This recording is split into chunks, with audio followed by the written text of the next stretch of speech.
பிரியமானவர்களே, நீங்கள் வேத வசனத்தில் எந்த அளவிற்கு ஞானமாக இருக்கிறீர்கள் என்பதை உங்களுக்குள்ளே பரிசோதிக்கவே இந்த வினாவிடை.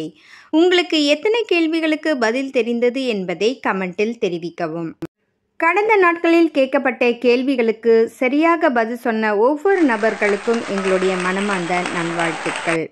எங்களுடைய ஒவ்வொரு கேள்விகளுக்கும் 10 வினாடிகளுக்குள் பதில் சொல்ல உங்களால் முடியுமா? முயற்சி செய்து பாருங்கள். இந்த வாரம் என்ன தலைப்புகளுடன் உங்களிடத்தில் கேள்வி கேட்கப் போகிறேன் என்று ஆவலுடன் காத்து கொண்டு இருக்கிறீர்களா? பதில் சொல்ல ரெடியாக இருக்கிறீர்களா? வாங்க வீடியோக்குள்ளே போகலாம். முதல் கேள்வி, தன் காணிக்கைகளாலே தேவனிடம் சாட்சி பெற்றவன் யார்?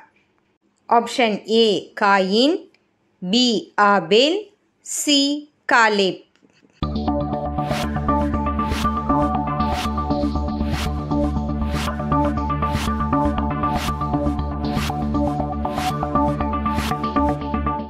விடை பி ஆபேல்.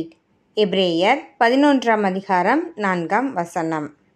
இரண்டாவது கேள்வி, விசுவாசத்தினால் உண்டாகும் நீதிக்கு சுதந்திரவாளியாகி கர்த்தருடைய கண்களில் கிருபை பெற்றவன் யார்?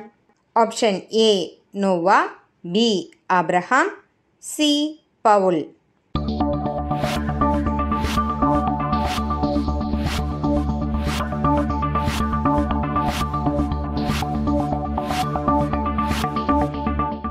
விடை ஏ நோவா.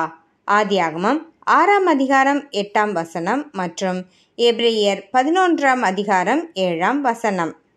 பிரியமானவர்களே, எங்களுடைய எல்லா கேள்விகளுக்கும் உங்களால் பதில் அளிக்க முடிந்ததா?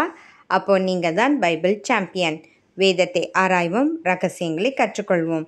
நீங்கள் கற்றுக்கொண்ட இந்த வேத வினாக்கள் உங்கள் தெரிந்தவர்களுக்கு, நண்பர்களுக்கு இதை ஷேர் செய்து பயனடையும்படியாக கேட்டுக்கொள்கிறோம். கர்த்தர் உங்கள் யாவரையும் ஆசீர்வதிப்பாராக. ஆமேன்.